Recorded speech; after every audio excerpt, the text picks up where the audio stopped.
ನಮಸ್ತೆ, Manjula Vinod recipes and vlog ಚಾನಲ್ಗೆ ನಿಮ್ಮೆಲ್ಲರಿಗೂ ಸ್ವಾಗತ. ಇವತ್ತಿನ ರೆಸಿಪಿಲಿ ನಾನು ಈರುಳ್ಳಿಕಾಯಿ ಚಿತ್ರಾನ್ನ ಮಾಡ್ತಾಯಿದ್ದೀನಿ. ಬನ್ನಿ ಮಾಡೋ ವಿಧಾನ ನೋಡ್ಕೊಂಡು ಬರೋಣ.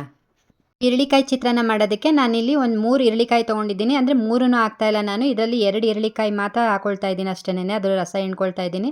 ನೋಡಿ, ಇವಾಗ ಈರುಳ್ಳಿಕಾಯಿ ಎಲ್ಲ ಒಂದ್ಸಲ ಚೆನ್ನಾಗಿ ತೊಳೆದು ಅದನ್ನು ಕುಯ್ದು ಅದರಲ್ಲಿರೋ ರಸ ಎಲ್ಲ ಹಿಂಡ್ಕೊಳ್ತಾ ಇದ್ದೀನಿ. ಇದು ಹಣ್ಣಾಗಿದೆ ಸ್ವಲ್ಪ, ಅದರಿಂದ ರಸ ತುಂಬ ಬರ್ತಾ ಇದೆ. ಇದರಲ್ಲಿ ಎಷ್ಟು ಚೆನ್ನಾಗಿ ರಸ ಇದೆ ನೋಡಿ. 2 ಈರುಳ್ಳಿಕಾಯಿಂದ ಎಷ್ಟು ರಸ ಬಂದಿದೆ ಅಂತ ಹೇಳಿ. ಇದರಲ್ಲಿ ಎಷ್ಟು ರಸ ಬೇಕೋ ಅಷ್ಟು ರಸನ ನಾನು ಚಿತ್ರಾನ್ನಕ್ಕೆ ಹಾಕೊಳ್ತೀನಿ. ಈರುಳ್ಳಿಕಾಯಿ ಚಿತ್ರಾನ್ನ ಮಾಡೋದಕ್ಕೆ ಮೊದಲು ನಾನು ಸ್ಟವ್ ಹಚ್ಚಿ ಒಂದು ಕಡಾಯಿ ಇಟ್ಕೊಂಡಿದ್ದೀನಿ. ಅದಕ್ಕೆ ಸ್ವಲ್ಪ ಕಡಲೆಕಾಯಿ ಎಣ್ಣೆ ಹಾಕ್ಕೊಂಡಿದ್ದೀನಿ. ಎಣ್ಣೆ ಎಲ್ಲ ಬಿಸಿ ಆದಮೇಲೆ ನಾನು ಒಗ್ಗರಣೆಗೆ ಸಾಸಿವೆ ಹಾಕ್ಕೊಳ್ತಾ ಇದ್ದೀನಿ. ಅದ್ರ ಜೊತೆಗೆ ಸ್ವಲ್ಪ ಜೀರಿಗೆನೂ ಸಹ ಹಾಕ್ಕೊಳ್ತಾ ಇದ್ದೀನಿ. ಈರುಳ್ಳಿಕಾಯಿ ಚಿತ್ರಾನ್ನಕ್ಕೆ ಜೀರಿಗೆ ಹಾಕೋದ್ರಿಂದ ಒಂದು ಒಳ್ಳೆ ಟೇಸ್ಟ್ ಬರುತ್ತೆ. ಸೊ ಹಾಗಾಗಿ ಸ್ವಲ್ಪ ಜೀರಿಗೆ ಹಾಕ್ಕೊಳ್ತಾ ಇದ್ದೀನಿ.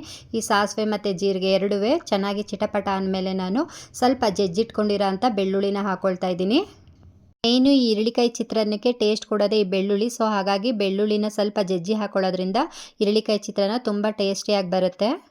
ಬೆಳ್ಳುಳ್ಳಿ ಎಲ್ಲ ಸ್ವಲ್ಪ ಕಂದು ಬಣ್ಣಕ್ಕೆ ಬರಬೇಕು, ಅಲ್ಲಿವರೆಗೂ ಫ್ರೈ ಮಾಡ್ಕೊಳ್ಳೋಣ. ನಿಮಗೆ ಈ ಬೆಳ್ಳುಳ್ಳಿ ಹಾಕೋದು ಇಷ್ಟ ಇಲ್ಲ ಅಂತಂದರೆ ಬೇಕಾದ್ರೆ ಸ್ಕಿಪ್ ಮಾಡ್ಬೋದು. ಇವಾಗ ನಾನು ಇದಕ್ಕೆ ಕಡಲೆ ಬೀಜ ಮತ್ತು ಕಡಲೆಬೇಳೆ ಎರಡೂ ಹಾಕ್ಕೊಳ್ತಾ ಇದ್ದೀನಿ. ಈ ಕಡಲೆ ಬೀಜ ಕಡಲೆಬೇಳೆನ ಚೆನ್ನಾಗಿ ಕ್ರಿಸ್ಪಿ ಆಗೋವರೆಗೂ ಫ್ರೈ ಮಾಡ್ಕೋಬೇಕು ಸಣ್ಣ ಉರಿಲಿ. ಈಗ ಬೆಳ್ಳುಳ್ಳಿ, ಕಡಲೆ ಬೀಜ, ಕಡಲೆಬೇಳೆ ಎಲ್ಲ ಎಣ್ಣೆಯಲ್ಲಿ ಚೆನ್ನಾಗಿ ಕ್ರಿಸ್ಪಿಯಾಗಿ ಫ್ರೈ ಆಗಿದೆ. ಇವಾಗ ನಾವು ಇದಕ್ಕೆ ಖಾರಕ್ಕೆ ತಕ್ಕಂತೆ ಹಸಿಮೆಣ್ಸಿನ್ಕಾಯಿನ ಹಾಕ್ಕೊಳ್ಳೋಣ. ನಾನಿಲ್ಲಿ ಒಂದು 7-8 ಹಸಿಮೆಣ್ಸಿನ್ಕಾಯಿನ ಹಾಕ್ಕೊಂಡಿದ್ದೀನಿ, ಉದ್ದುದ್ದಾಗಿ ಸೀಳಿ.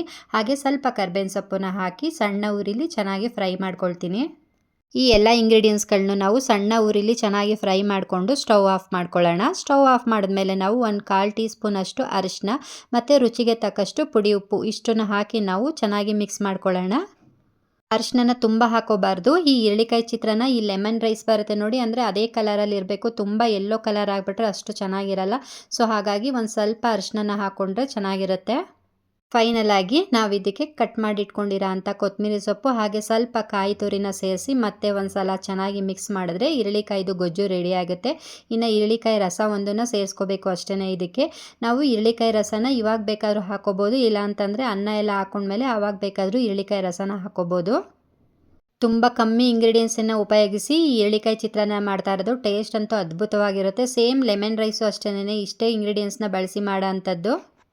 ಫೈನಲಿ ಈರುಳ್ಳಿಕಾಯಿ ಗೊಜ್ಜು ರೆಡಿಯಾಗಿದೆ. ಇವಾಗ ಬೇಕಾದರೆ ನೀವು ಇದಕ್ಕೆ ಈರುಳ್ಳಿಕಾಯಿ ರಸನ ಸೇರಿಸ್ಕೋಬೋದು. ನಾನು ಅನ್ನ ಎಲ್ಲ ಹಾಕಿದ್ಮೇಲೆ ಕೊನೆಯಲ್ಲಿ ಈರುಳ್ಳಿಕಾಯಿ ರಸನ ಹಾಕ್ಕೊಳ್ತಾ ಇದ್ದೀನಿ. ನೋಡಿ, ಇವಾಗ ಗೊಜ್ಜು ರೆಡಿಯಾಗಿದೆ. ಹಾಗೆ ನಾನು ಬಿಸಿ ಅನ್ನನ ಮಾಡಿದೆ, ಅದನ್ನು ಚೆನ್ನಾಗಿ ಆರೋದಕ್ಕೆ ಬಿಟ್ಟು ಇವಾಗ ಅನ್ನನ ಗೊಜ್ಜು ಜೊತೆಗೆ ಸೇರಿಸ್ಕೊಳ್ತಾ ಇದ್ದೀನಿ.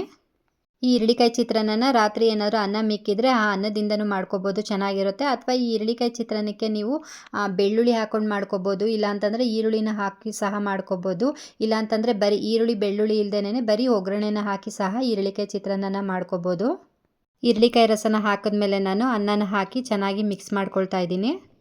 ಈ ಈರುಳ್ಳಿಕಾಯಿ ಚಿತ್ರಾನ್ನ ಬೆಳಗ್ಗೆ ಲಂಚ್ ಬಾಕ್ಸ್ಗೂ ಅಷ್ಟೇ, ಬೆಳಗ್ಗೆ ಟಿಫನ್ಗೂ ಅಷ್ಟೇ ಒಳ್ಳೆ ರೆಸಿಪಿ ಅಂತಲೇ ಹೇಳ್ಬೋದು. ಯಾವಾಗಲೂ ಲೆಮನ್ ರೈಸು ಅಥವಾ ಟೊಮೊಟೊ ಚಿತ್ರಾನ್ನ ಇಲ್ಲ ಹುಣಸೆಹಣ್ಣು ಚಿತ್ರಾನ್ನ ಮಾಡಿರ್ತೀರ, ಈ ಥರ ಒಂದ್ಸಲ ಈರುಳ್ಳಿಕಾಯಿ ಚಿತ್ರಾನ್ನ ಮಾಡ್ಕೊಳ್ಳಿ, ತುಂಬ ಚೆನ್ನಾಗಿರುತ್ತೆ. ಹಾಗೆ ಈ ಈರುಳ್ಳಿಕಾಯಿ ಚಿತ್ರಾನ್ನಕ್ಕೆ ಕಾಯಿ ಚಟ್ನಿ ಅಥವಾ ಹುರ್ಗಡ್ಲೆ ಚಟ್ನಿ ಮಾಡಿಕೊಂಡ್ರೆ ಇದಕ್ಕೆ ಬೆಸ್ಟ್ ಕಾಂಬಿನೇಷನ್ ಅಂತಲೇ ಹೇಳ್ಬೋದು. ಈ ಈರುಳ್ಳಿಕಾಯಿ ದೇಹಕ್ಕೆ ಮತ್ತು ಆರೋಗ್ಯಕ್ಕೆ ತುಂಬ ಒಳ್ಳೆಯದು ಅಂತ ಹೇಳ್ತಾರೆ. ಇದು ಪಿತ್ತಕ್ಕೂ ಅಷ್ಟೇ ತುಂಬ ಒಳ್ಳೆಯದು. ಸೊ ಈರುಳ್ಳಿಕಾಯಲ್ಲಿ ಉಪ್ಪಿನಕಾಯಿನ ಹಾಕ್ಕೊಳ್ತಾರೆ, ಹಾಗೆ ಚಿತ್ರಾನ್ನ ಮಾಡ್ತಾರೆ. ಹಬ್ಬ ಹರಿದಿನಗಳಲ್ಲೂ ಸಹ ಈ ಚಿತ್ರಾನ್ನ ಮಾಡ್ಕೋಬೋದು. ಮತ್ತು ಬೆಳಗ್ಗೆ ಲಂಚ್ ಬಾಕ್ಸ್ಗೆ ಅಥವಾ ಹಬ್ಬ ಹರಿದಿನಗಳಲ್ಲಿ ಮಾಡೋದಕ್ಕೆ ಒಂದು ಒಳ್ಳೆ ರೆಸಿಪಿ ಅಂತಲೇ ಹೇಳ್ಬೋದು. ನೋಡಿ, ಫೈನಲಿ ಈರುಳ್ಳಿಕಾಯಿ ಚಿತ್ರಾನ್ನ ರೆಡಿಯಾಗಿದೆ. ನಾನು ಇದನ್ನು ಕಾಯಿ ಚಟ್ನಿ ಜೊತೆ ಸರ್ವ್ ಮಾಡಿದೆ, ತುಂಬ ಟೇಸ್ಟಿಯಾಗಿ ಚೆನ್ನಾಗಿ ಬಂದಿತ್ತು. ಹಾಗೆ ತುಂಬ ಕಮ್ಮಿ ಇಂಗ್ರೀಡಿಯೆಂಟ್ಸಲ್ಲಿ ಮಾಡಿದ್ರೂ ತುಂಬ ಟೇಸ್ಟಿಯಾಗಿ ಅದ್ಭುತವಾಗಿತ್ತು ಈರುಳ್ಳಿಕಾಯಿ ಚಿತ್ರಾನ್ನ. ನೀವು ಒಂದ್ಸಲ ಟ್ರೈ ಮಾಡಿ, ಹಾಗೆ ಹೇಗೆ ಬಂತು ಅಂತ ಕಮೆಂಟ್ ಮಾಡಿ ತಿಳಿಸೋದನ್ನು ಮರಿಬೇಡಿ. ಐ ಹೋಪ್ ನಿಮಗೆ ಈ ರೆಸಿಪಿ ಇಷ್ಟ ಆಗಿದೆ ಅಂತ ತಿಳ್ಕೊಂಡಿದ್ದೀನಿ. ಇಷ್ಟ ಆಗಿದರೆ ಪ್ಲೀಸ್ ಒಂದು ಲೈಕ್ ಕೊಡೋದನ್ನು ಮರಿಬೇಡಿ. ಹಾಗೆ ಶೇರ್ ಮಾಡಿ, ಕಮೆಂಟ್ ಮಾಡಿ, ಸಬ್ಸ್ಕ್ರೈಬ್ ಮಾಡ್ಕೊಂಡು ನೋಡಿ. ಮತ್ತೆ ಸಿಗ್ತೀನಿ ಮಂಜುಳಾ ವಿನೋದ್ ರೆಸಿಪೀಸ್ ಆ್ಯಂಡ್ ಬ್ಲಾಗಲ್ಲಿ. ಬಾಯ್.